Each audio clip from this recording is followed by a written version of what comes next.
Hey everyone, welcome back to English Time Podcast with Emma and Jack. I'm Emma, and if this is your first time tuning in, we're so glad you're here. And I'm Jack. Whether you're chilling at home or on the go, we're here to help you boost your English skills. That's right. In today's episode, we're diving into something that's on a lot of your minds right now: university life. University life. Wow, so much to talk about. What's it really like to study there? How do students juggle it all? And of course, we'll teach you the best expressions and vocabulary to sound like a pro. So, whether you're just starting your English journey or you're a seasoned pro, this episode has something for everyone. But before we dive in, don't forget to hit that subscribe button and turn on the notification bell so you never miss an episode. Let's dive in. Jack, are you a university student? Yes, I am. I study computer science. Cool. What time do your classes start?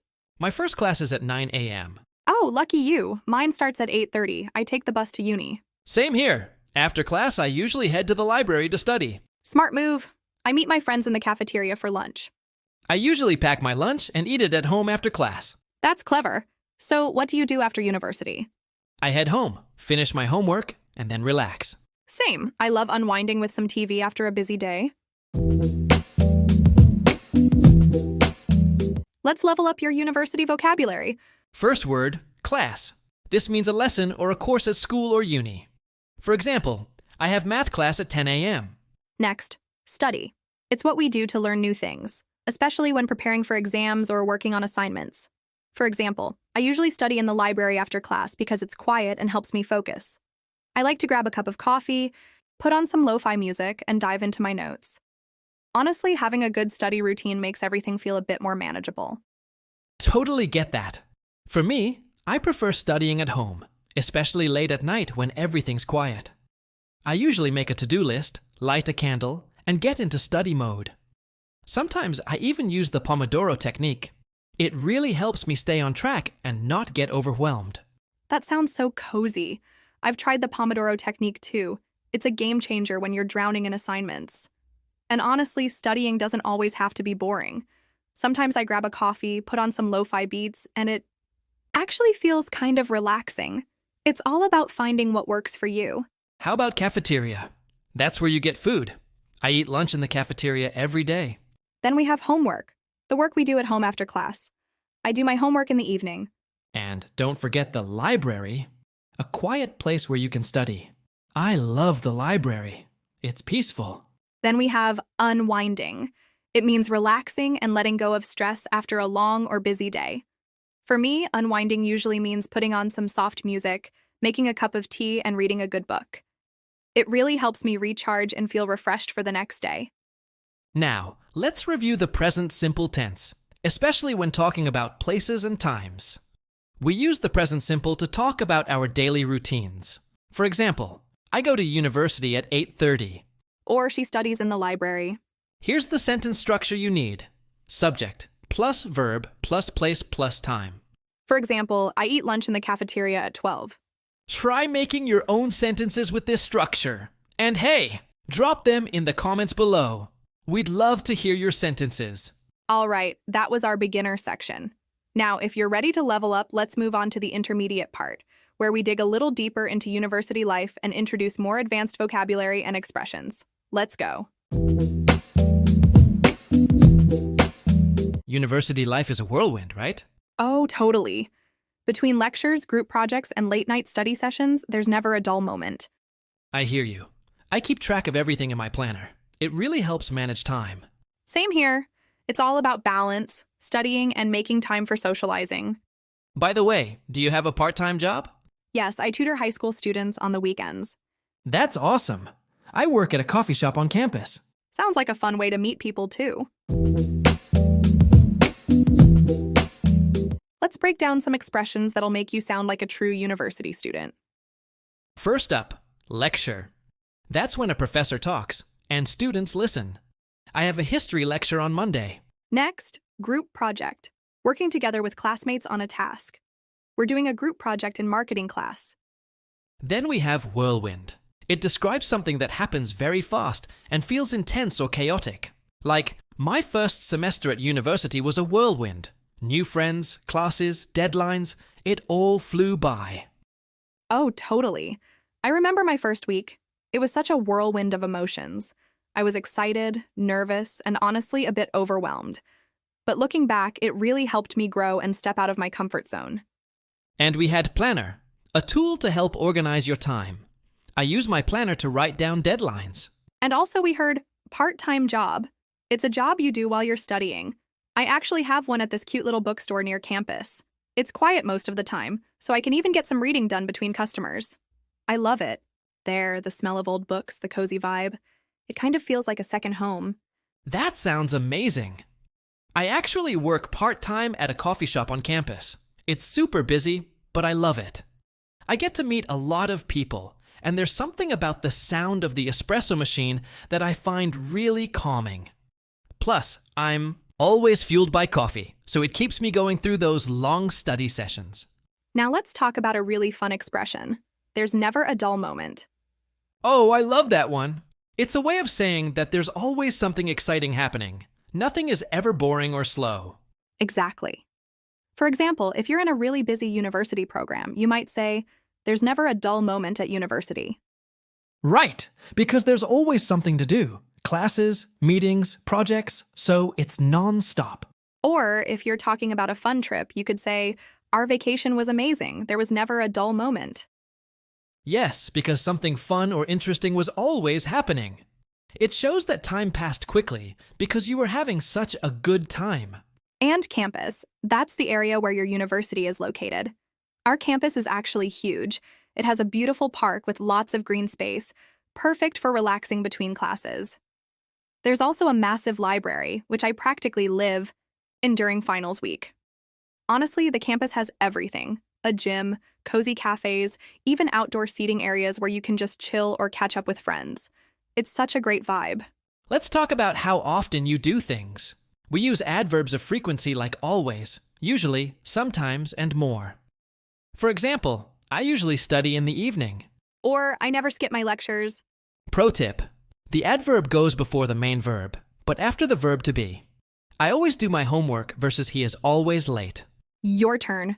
Try using these words to describe your university life and leave your sentences in the comments. All right, that wraps up our intermediate section. Great job keeping up. Now, if you're ready to challenge yourself even more, let's dive into the advanced part.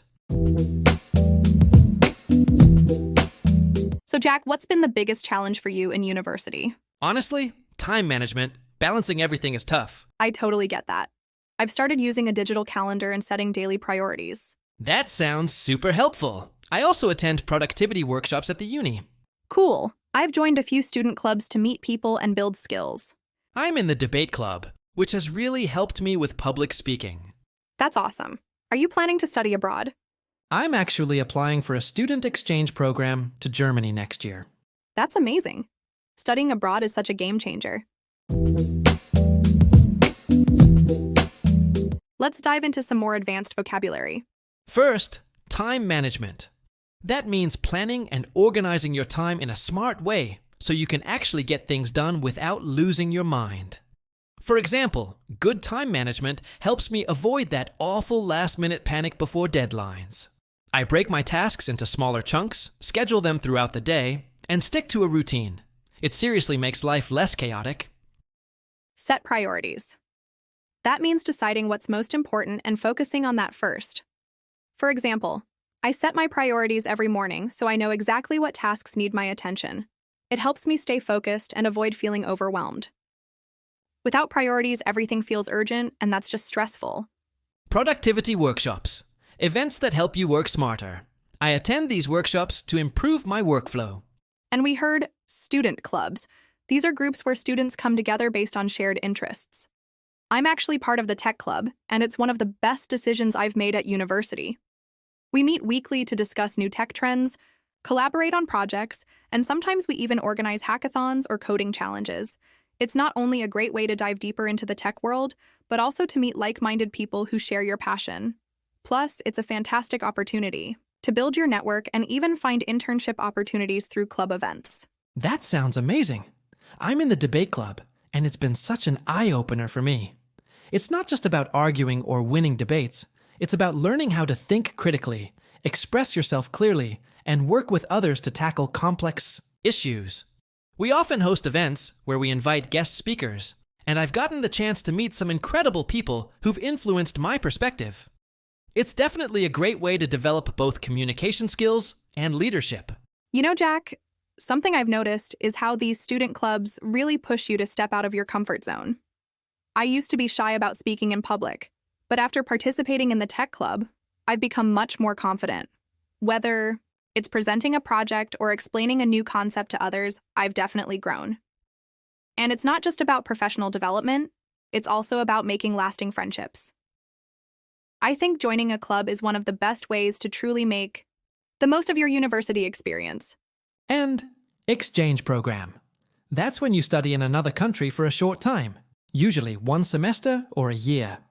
It's a great way to experience a new culture, improve your language skills, and make international friends. Honestly, I'd love to join an exchange program someday. I think it would be an unforgettable adventure. That sounds amazing. I've always wanted to do that too. Imagine living in a totally different country, trying new foods, learning how people live there. It must be such a cool way to grow as a person. Exactly. And it's not just about studying, it's the little things too. Like getting lost in a new city, or figuring out how to use the metro when no one speaks your language. Stuff like that really teaches you how to be independent. Totally. And I think after an experience like that, you come back with a whole new perspective on life. It's not just a trip. It changes you. Now, let's delve deeper into how we can use complex sentences. These sentences are important because they allow us to express more detailed thoughts and show the relationship between ideas. Complex sentences often use words like although, unless, while, because, if, and more. Let's break this down. Exactly. For example, let's look at the word although. It introduces a contrast between two ideas. Here's how it works in a sentence. Although I have a busy schedule, I still make time for friends. This sentence expresses that despite the busy schedule, making time for friends is still important. Yes. Now, another important word is unless, which is used to indicate a condition. It's similar to if not.